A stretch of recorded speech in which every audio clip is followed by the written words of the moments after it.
Le Paris Saint-Germain qui n'était pas à l'honneur hier dans l'émission, comme quoi tout arrive, vous voyez.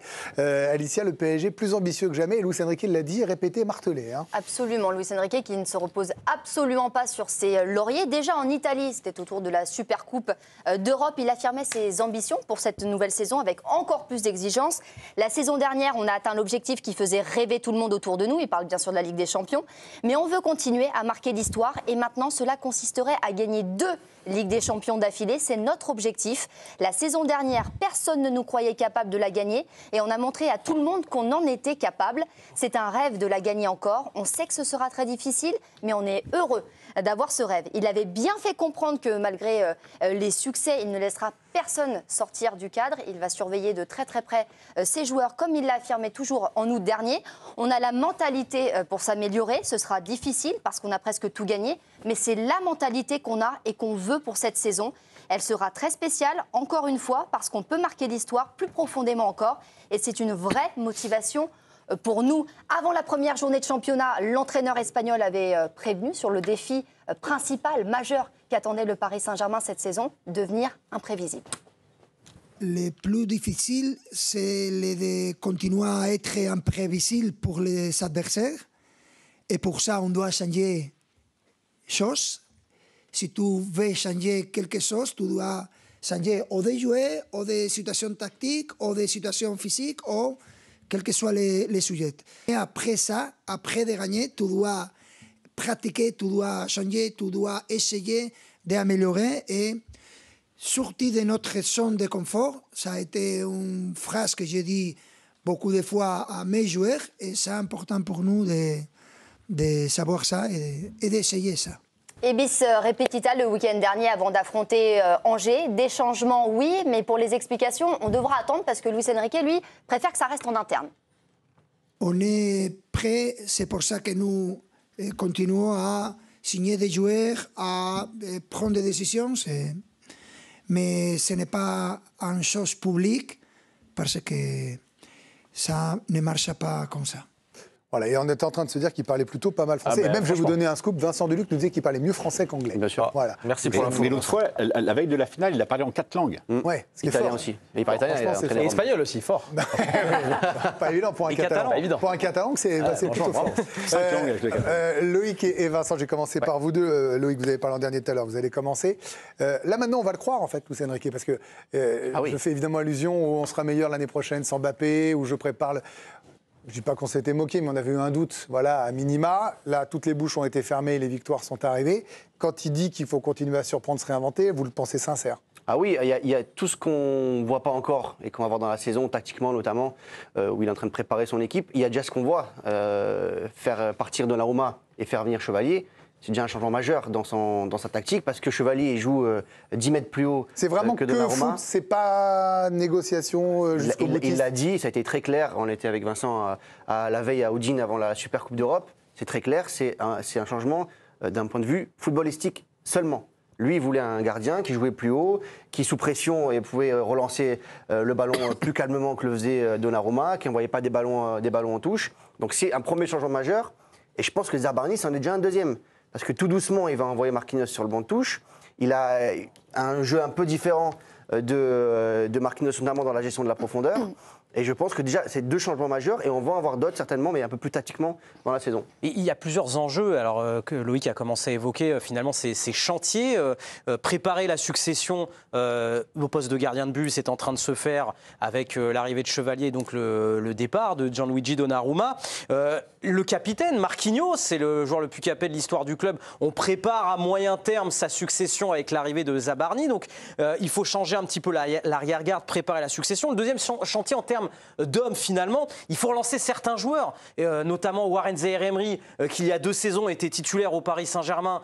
Il n'a été que titulaire à 17 reprises sur l'année civile 2025. Relancer également Gonzalo Ramos, parce que lui aussi, on l'a beaucoup moins vu depuis le mois de janvier. Il a beaucoup moins joué, mais parce qu'ils ont été tellement bons devant. Et puis, puisqu'on parle de devant, et ça, c'est un autre chantier également, c'est gérer la concurrence depuis l'arrivée de Kvaratskhelia. Là, ça s'est joué pendant 6 mois, mais il va falloir gérer la concurrence, le temps de jeu de Barcola de Doué et de l'international géorgien. Oui, c'est pas mal de chantiers. Vincent Duluc, il dit se réinventer. Hein, vous étiez aux conférences de presse, vous avez vu tout ça.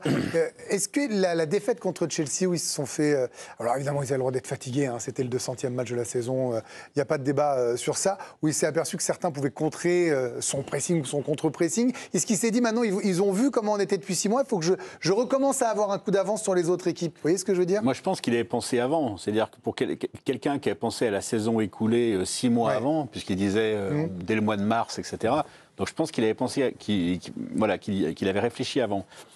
Mais oui, peut-être que la défaite contre Chelsea l'a confirmé qu'il fallait qu'ils agrandissent un peu leur il a peur qu'ils sachent comment jouer le PSG par rapport à l'an dernier. Je pense que d'une part, il a effectivement peur que les adversaires sachent comment contrer le PSG, parce que voilà, toutes les dominations font réfléchir tous les entraîneurs au contrepoison éventuel, donc forcément.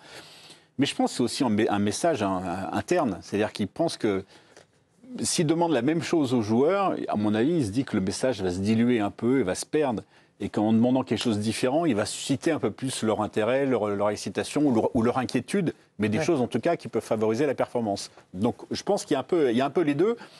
Mais rien que sur le match du week-end dernier, si je dis pas de bêtises, devant, j'ai trouvé qu'il y a eu beaucoup de permutations. Mais ce n'était pas des permutations ponctuelles, genre tiens, on change, on va créer un peu quelque chose. C'était vraiment sur des séquences longues. C'est-à-dire que 20 minutes, Barcola, il a joué à gauche, 20 minutes, il a joué avant-centre. Barcola a fait 3 postes. Dembélé, il est passé ailier droit, mais sur une longue durée, pas seulement sur quelque chose. Donc je pense qu'il est en train de tenter des choses déjà. Parce que je vous ai en plateau, là, vous nous disiez quand le PSG gagne, souvent les équipes qui gagnent, pas souvent, tout le temps, inspirent les autres. Ouais, est-ce que vous trouvez que ce PSG-là est inspirant pour d'autres sur ce qu'a dit par exemple Xabi Alonso au Real ou d'autres coachs? Je ne suis pas sûr que le PSG inspire d'autres avec le ballon, parce qu'il n'y a pas grand-chose... Il y avait des choses intéressantes avec le ballon, mais les positions intérieures d'Hakimi, même s'il a poussé le concept très loin, on avait vu ça avec Guardiola déjà. En revanche, sur l'intensité du pressing et du contre-pressing, en fait, le message que le PSG envoie à tous les entraîneurs et à tous les joueurs, c'est qu'il faut défendre à 11 et il faut se bouger. Le message, il n'est pas incroyable. Hein. C'est pas ce qu'il demande Luis Enrique. C'est juste mettre en place. C'est juste de la pression et ça demande. Faut le faire quand vous avez été joueur. Ce que je veux dire, c'est qu'en fait, ça demande beaucoup d'investissement de la part de tous les joueurs, en fait. Voilà. Et en fait, aujourd'hui, on s'est rendu compte que l'année dernière en Champions League, que si dans une équipe, c'est beau être City ou le Real ou le Bayern, s'il y en a un qui commence un petit peu à tricher, c'est mort, ton match tu le perds. Surtout qu'aujourd'hui tout le monde est préparé à 1000% physiquement, tout le monde est très costaud aujourd'hui. Donc oui, je pense qu'il a amené ça, il a amené aussi ce pressing. Vous le pensez capable de faire une saison 2 aussi victorieuse et d'être aussi impactant avec ses joueurs, c'est-à-dire leur faire comprendre qu'à l'exception des 3 derniers mois où il y avait le 11 type, ou les 12 qui étaient pour jouer. C'est le rôle de l'entraîneur et il y a une deuxième année où je ne suis pas forcément d'accord avec toi, Vincent, c'est que c'est vrai que la deuxième année, il faut diluer. Non, je pense que s'ils demandent la même chose, les joueurs feront exactement la même chose. Parce que c'est la recette du succès. Il y aura. C'est même l'année 3. Il y a une condition, c'est qu'il y a un peu plus de concurrence que dans les 4-5 derniers mois de la saison. C'est ça, c'est parce que le statut était quand même très figé. Et là, il faut redistribuer les statuts. Non, mais il a raison. Mais ce que je veux dire, c'est que dans la manière de jouer, ça restera pareil. Effectivement, il y a eu pas mal de permutations durant le match. Mais ça, je pense que c'est peut-être plus le fait où ils sont, entre guillemets, en match de préparation. C'est ce que Vincent dit à chaque... Lisez les résumés de Vincent. Nouveau match de préparation dans le premier chapeau. Il a entièrement raison, c'est un match de préparation. Mais c'est dans les déclarations de Luis Enrique qu'on se rend compte qu'un garçon comme Zidane, avec ses multiples victoires en Ligue des Champions avec le Real Madrid, c'était quand même quelque chose d'extraordinaire. Parce qu'en fait, on a un peu banalisé à un moment donné. Parce qu'il avait une grosse équipe, alors il gagnait avec des champions. Regardez, quand Luis Enrique fait ce type de déclaration, on se rend compte que finalement, l'année 2, après une telle épopée et un tel succès, est plus compliqué encore parce que tout le monde vous attend, tout le monde veut vous battre évidemment. Là où moi j'attendais peut-être du PSG, je trouve ça génial que le PSG, alors je suis désolé pour Donnarumma que moi j'ai trouvé extraordinaire évidemment, mais je trouve ça génial de mettre de la concurrence, en tout cas de renouveler cet effectif-là. Zabarni de la même manière, tu l'as très bien dit Loïc.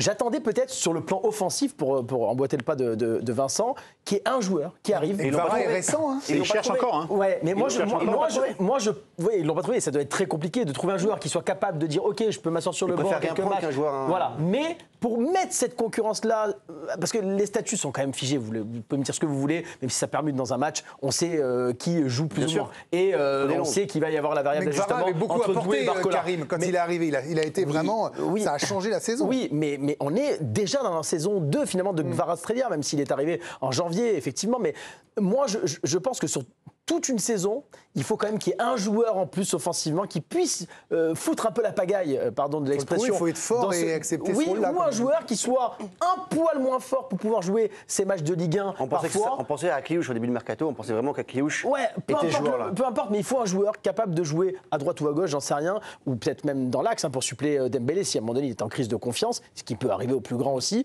Voilà, moi j'attendais, ce n'est pas encore terminé le mercato, mais qu'il y ait ce joueur offensif qui arrive pour bousculer et mettre un coup de pied dans la fourmilière. Mais alors, sans faire les messieurs Irma, il y a une possibilité pour vous, là, en quelques secondes chacun, il nous reste quelques minutes avant de clore ce débat-là, que le PSG reparte sur une telle domination par rapport à l'an dernier. La victoire, elle est... Bon, il y a tellement d'équipes fortes que vous pouvez faire demi-finale au tir au but, vous voyez ce que je veux dire. Bon, mais être aussi dominant, aussi fort... Greg, ils repartent très fort. Pour moi, ils repartent très très fort. Parce que ce match...